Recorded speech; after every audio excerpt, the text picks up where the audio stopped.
Hello dear friends, welcome to my channel Engineering All in One.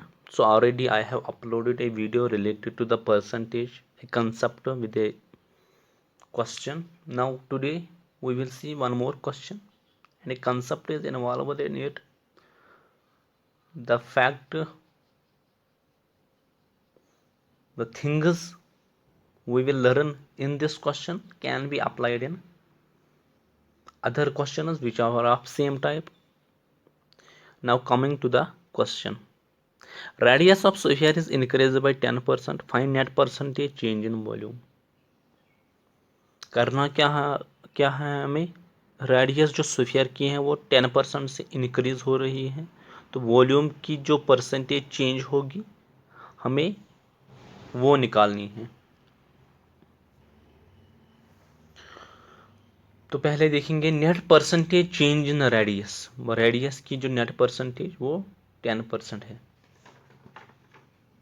पहले मैं आपको यहाँ पे एक चीज़ बताना चाहता हूँ दैट अगर कुछ परसेंट है यहाँ x%, इसको रिप्रेजेंट लिखा जाता है x/100। और जो परसेंटेज की जो वैल्यू है, अगर हम परसेंट फॉर्म में देखेंगे तो वो होती है 100%। और अगर हम डेसिमल फॉर्म में देखेंगे तो वो 1 के बराबर होती हैं। यानी ऑरिजिनली एक क्वांटिटी या 100% हो सकती है अगर हम परसेंटेज की बात करेंगे। फॉर एग्जांपल अगर हम कहेंगे कि एक क्वांटिटी इज 25%, इसका मतलब वो ऑरिजिनली 100% थी लेकिन अब 75% वो कम होकर 25% रह गई है। अगर हम यही बात करेंगे डेसिमल में तो जो वो क्वांटिटी थी वो 1 थी, अब जो 0.75 से नीचे गिर गई है और रह कितनी गई है 0.25। So this thing should be noted down. Now coming to question, radius of sphere is increase. पहले हम देखेंगे परसेंटेज चेंज इन रेडियस कितनी है, वो 10% है। अब जो ओरिजिनली क्वांटिटी थी वो 1 है। अब 10% को कैसे लिखा जाएगा, 10/100। तो 1 + 10/100 this will be the new radius. तो वो निकल के आया है यहाँ पे 1.1 आर। नाउ ओरिजिनली जो वॉल्यूम था वो 4/3 पाई आर क्यूब। अब जो नया वॉल्यूम है 4/3 पाई आर अब नहीं रह गया है, 1.1 आर है। अब आर के बदले 1.1 आर क्यूब। तो जब यहाँ पे जो कैलकुलेशन करेंगे हम 1.1 का जो क्यूब आएगा वो 1.331 आएगा और जो 4/3 पाई आर क्यूब वो ओरिजिनल क्यूब वॉल्यूम बन जाएगा। अब ये 1, अब में 1 इसको हम इस तरह लिख सकते हैं 1.0.331।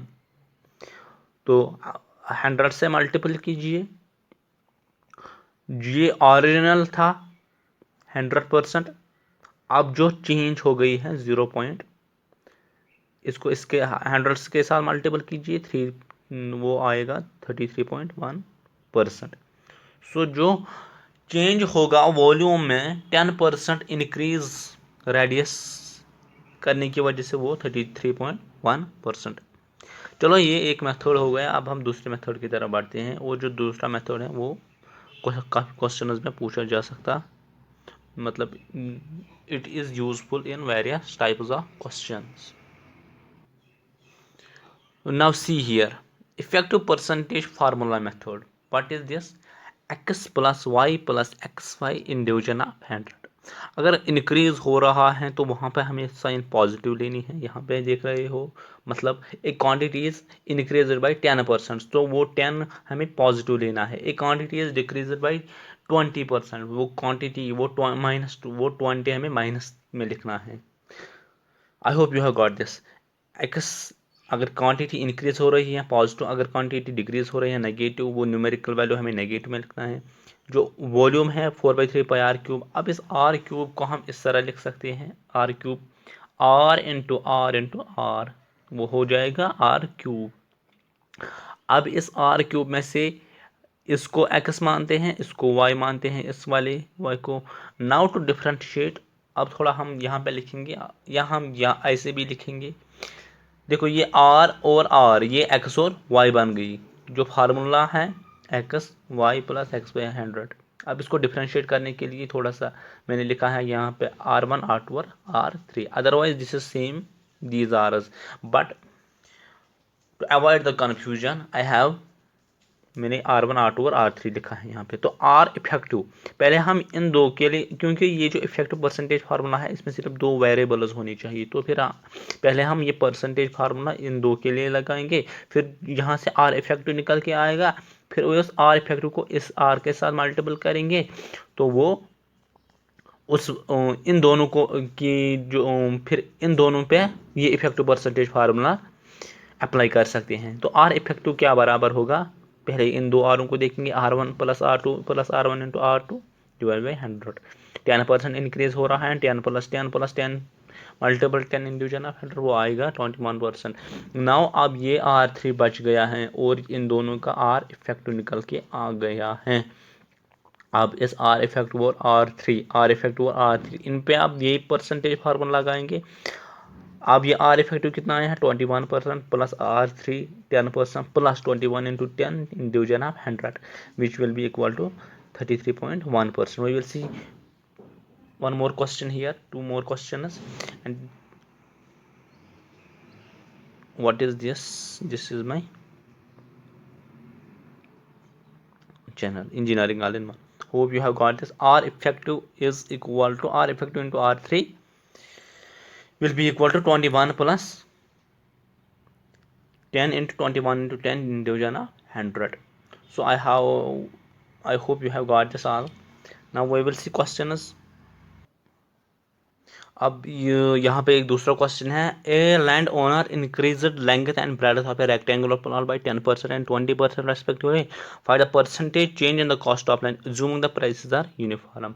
तो पहले हमें ये मालूम होता है कि जो एरिया होता है वो length into breadth, length into breadth is equal to the area. Now हम इसको x लिख सकते हैं, ये x बन गया, ये 1 भी बन गया, इफेक्टिव परसेंटेज के फार्मूला निकल के x plus y plus x into y divide by 100। वही हमने यहाँ पर किया है, 10 प्लस 10% x है, 20% y है, plus 10 into 20 divide by 100 is equal to 32%। Unfortunately ये जो दोनों क्वेश्चन आ गए हैं वो परसेंटेज इंक्रीज पे आ रहे हैं, कोई भी डिक्रीज पे नहीं आया है। I will see A question here, see a question here. The tax on a commodity is diminished by 10%, एक तो diminish हो रहा है, and its consumption is increased by 10%।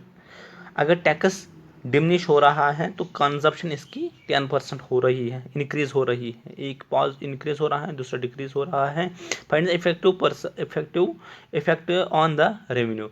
Revenue हमें पता होगी, रेवेन्यू किसके बराबर होता है, tax into consumption. Revenue is equal